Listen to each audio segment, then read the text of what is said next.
Flying Monkeys Wargaming, where wargaming was easy, it'd be your mom. Made no spam here. And I was going to do a review of what I thought about Warhammer Day. So, Warhammer Day, I was playing an RTT. That morning, I didn't really get up and watch all the reveals. And my buddies have been talking about it. My teammates have been talking about it. So, I thought that I would get into talking about it myself. So, I was going to go through and review the Warhammer Day memes. Man, I'm on meme of mind here. But go look at the reveals. We can finally talk. Look at the reveals. See what I thought. Give you guys some feedback. Give you guys my thoughts for what it's worth. So without further ado, let's just get into it here. So this is kind of the thumbnail telling you what was going on there. Some cool looking models. I'm not sure what the hell is going on here, but let's Warhammer Day. Where we go? Right here. So one of the first things they talked about was a new Megakin Battletome, which for those that play Age of Sigmar, you know, they've been in desperate need of a new Battletome. So there's the new book, Megakin of Nurgle. I'm not going to play the preview. There's a new model which looks pretty cool. Yeah, they do a whole skit, but there's a new model. So looks cool. I mean, very nerdly. It's typical Nurgle stuff. And these guys are definitely long overdue a new book. So here's the model. It's got two different heads. I do think the fly head is super dope, you know, and he's got the skeeve, however you say it, wherever you're at, with the Nurgle mark in there. It's pretty dope. I like the model. I'm not a big fan of the army. Everybody, you guys have heard me joke about it. Everybody who starts out playing Warhammer 40k decides they're going to play Nurgle, and then they're going to be a pro painter because Nurgle is hard to screw up painting. So another entry to being best painted way through Age of Sigmar. So that's a good. I don't know. They need the book. I'm all about seeing more army books for Sigmar. Those dudes are long overdue. Some army rewrites. There's some people out there who haven't gotten books in a long time. So seeing the Megakin finally get a new book with a new edition is pretty solid. So I'm 2 thumbs up on that one. Dungeon Bowl. If there was ever a game that I was actually good at, it was Blood Bowl. And I joke and say I'm the Bobby Boucher of Blood Bowl, but I love Blood Bowl. I played Blood Bowl a long time. I've kind of taken hiatus the last year or two. The releases kind of been hard to keep track of with what they're doing. But Dungeon Bowl, for the old timers, the old school Blood Bowl guys, if you remember Dungeon Bowl was a lot of fun. There was a lot of trickery, a lot of cool things going on the board, and I really absolutely enjoyed Dungeon Bowl back in the day. And it looks like they're bringing the whole thing back. Self-contained box, which will be solid. You know, you get all the floor tiles. The teams are super interesting. Teams representing the colleges of magic, which it looks like it's recycled sculpts. You know, this is stuff from the Dark Elf team they put out. This is stuff from the Skaven team they put out. This is stuff from the Ogre team they put out. Dwarves, goblins. So they're recycling the models. But the thing that I dig about it is the dungeon tiles. I have always liked when they did Warhammer Quest, when they did the Space Hulk game. I have enjoyed the Games Workshop tiled games, and this is enough for 2 people to play. And then there's, you know, the full book. So it's cool to see Dungeon Bowl coming back. I will pick up a copy of Dungeon Bowl. For those that don't know, there were teleporters, there were treasure chests where you can get magic items. A lot of dope stuff that kind of happened there. So Dungeon Bowl, definitely 2 thumbs up. So let's go to the next one, which is Warcry. And man, Warcry, I'm not sure I need another game to get into. The thing about Warcry is the sculpts are freaking amazing. The models are amazing. I like how they're getting out of the flavor of regular fantasy, getting out of the flavor of Sigmar in a lot of ways, and kind of doing its own thing, which It's cool. I dig seeing it. There's the definitely not Conan the Barbarian right there, and then the spider people, which it's definitely not Gene Stealer Cult sat in a fantasy world. So with this box that's called Red Harvest, and this is where I'm like, God bless it, man. Like the train, first off, the Warcry train is super cool. The fact that you can play on the board, it is its own game mechanic, as far as I know. So it'll be interesting to see. But let's look at these miniatures, man. Here's the spider people, which are super cool.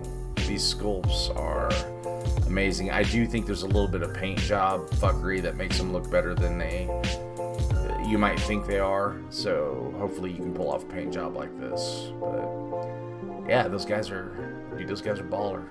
You know, the spider worshipping people, which definitely, like Necrons are the Tomb Kings. These guys are probably the Gene Stealer Cult in a lot of ways. But yeah, there's some super dope models for them. And then let's go down here to the definitely not set in the Robert E. Howard universe.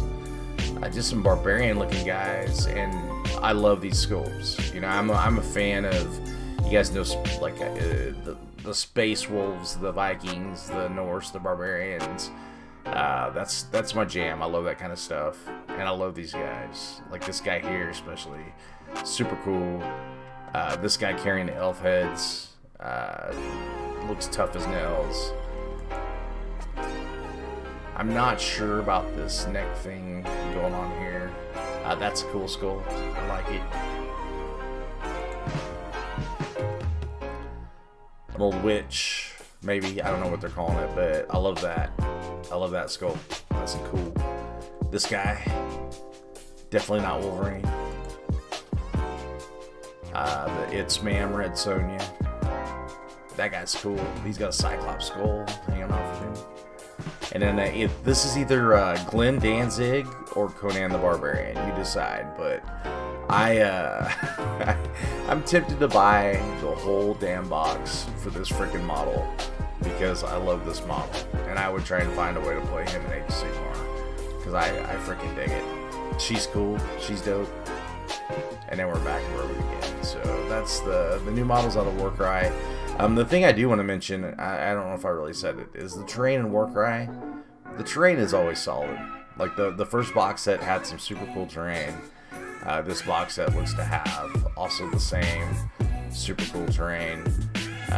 Here's some more, full setup gimmick there. And it's just awesome. It looks cool. I'm not really looking for another game to get into right now. And I've owned the first 4 Warcry, but I might be picking up this Warcry as well. Because I want the definitely not Conan the Barbarian model. So on that one, 2 thumbs up again, man. Here is one of the coolest ones. I'm not big into playing Horus Heresy. I do, however, buy the Primark models, and I like painting the Primark models. I like putting the Primark models on the shelf.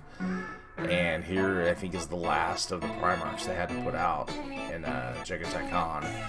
And he looks dope. He's got the Horus Heresy look. The one thing I think that Games Workshop does really well is they distinguish between their Horus Heresy lines and their 40k lines a little bit by the sculpts if you pay attention. The faces, the armor, the poses, the proportions to a certain extent in Horus Heresy are a little bit less heroic scale and a little more realistic. And I like this model. I like how it's put together. And White Scars are dope. I used to have White Scars army. I'm not really big on playing him anymore, but this guy, I'm going to definitely find a way to snag him and get him painted up to put on the shelf. It goes more into the detail. There's looks like a Death Guard with the guts hanging out, but the backpack's cool. He's got the theme-ish thing, the flintlock looking pistol there. And then I do dig this style of armor, this style of power armor on him. If it's the Great Khan So then there's also a book to go along with it. So Horse Heresy fans should be pretty happy. Collectors of the Primarks out there like I am should be pretty happy. I'm really a fan of this, and I like seeing it. So I'm glad they put it out. And last, but certainly not least, is the big 40K thing. So here is what they got going on for a new box set. And for those that have seen the meme with the Primaris Lieutenant and Tobey Maguire puts the glasses on and basically sees another lieutenant, they were half right. So this dude here is they're continuing the theme of putting one character model into a box set to have you, I guess, incentivized to pick it up if you're already a fan of that army or playing that army. So the Custodes guys out there, you know, they're trying to get you to pick up this box set with this model, which is fine. This is a good looking model. I dig it. I'm also curious about how easily it could be to convert it. I think if you found some Stormcast Eternal parts and you know, a Mohawk helmet, you could probably manage the same thing. So, and I can't remember what they said he was, but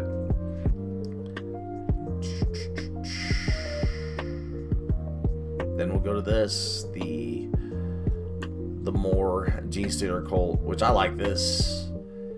Dude, the thing about Genestealer Cult is I'm not a huge like Genestealer Cult fan lore wise, but the models that they've put out in the last few years for Genestealer Cult are super freaking solid. And this face right here is awesome. Like, that's a cool alternative head. If I built this, I'd probably go with that head. I just like it. Like somewhere between, you know, a pure strand Genestealer and a human, you know, making that transition. I really like the model. You know, the whole sabotage theme being played out here. It's a winner. You know, it's a winner. Is the box set going to be worth the $200? I'm not sure. Well, if it's $200, but you know, you do get some Terminators, you get some Sisters of Silence, you get the new dude, which you think if you're the Custodes players buying this box set, there's what, 5, 8, 9 models that are Custodes, and then the rest are Genestealer Cult, which, you know, game wise and points wise it makes sense, but you know, you might think about your bang for the buck here, because I think a lot of people already own these Terminators. This would be a great place to start, though. You know, if you haven't played Custodes, so it'll get you some models. I also like Sisters of Silence. I wish we saw them more on Custodes list. Maybe the new book will allow for that. So speaking of the new book, here's a Custodes cover. There's a sister right there. Hopefully there's some good stuff in it. I would be excited. I like the Custodes lore. I'd like to see them on the tabletop in a way that's more, I don't know, where you don't see as much Forge World, but I doubt that's going to happen. You know, there's Land Raiders, there's Rhinos, which I doubt we're going to see any of that, but cool, whatever. So, and they're battling the Thousand Suns here. I do like the Contemptor Dreads. I think they're solid. Here is the Genestealer Cult's Codex, and that looks like a horror book, which is kind of dope. They went with a different theme on the art. I wouldn't from a distance peg this as Genestealer Cult right off the bat until I looked at it and saw, like, you know, the dude here and some other guys in the background, which this is deceptively Genestealer Cult upon further inspection, but from a distance it wouldn't strike me as Genestealer Cult. Looks more vampiric, but more. There's the group picture of the Genestealer Cult, which there's the new model down there. You know, we'll see how Genestealer Cult do. I think they're gonna probably still pay the sins of 8th edition and not have the greatest book, but maybe they'll get something playable so Genestealer Cult fans out there can rejoice. So that's probably gonna be it for my Warhammer review. I give those guys 2 thumbs up. So with giving these things thumbs up, like, it's nice to see the effort and the work into it. It is kind of lackluster though. I feel, I don't know, man, maybe the thrill is gone, but I wasn't super excited about a lot of these. There was a lot of stuff that I liked. There was a lot of stuff that I think is going to be cool to see on the tabletop. But I'm not sure there was a lot of stuff that blew wind up my kilt. You know, it just kind of seemed meh, okay, you know. And one quick note, when I'm scrolling down here, I saw there was you get a free coin for a miniature. You know, you visit the store, get the coin, but buy your shit from the local store, man. The local stores are where Games Workshop does 57% of their business. And a lot of them are struggling right now during the pandemic. So go hit those stores. Go help them out. You know, these guys don't need your money online or at the Warhammer store. You know, they make a lot through the local stores, and we should keep it that way because they provide the gaming space, the table space, and support your local competitive scene. I will end my rant, but there's my take on Warhammer Day. I hope you guys enjoyed it. I hope you guys, if you didn't get to see it, you know, got to see it and have some opinions of it. That's it, man. I'll be back with a video hopefully tomorrow or Thursday. And of course, tonight we record on the podcast. We're going to be talking about Midmo. And remember, if gaming was easy, it would be your mom. And Bam is out.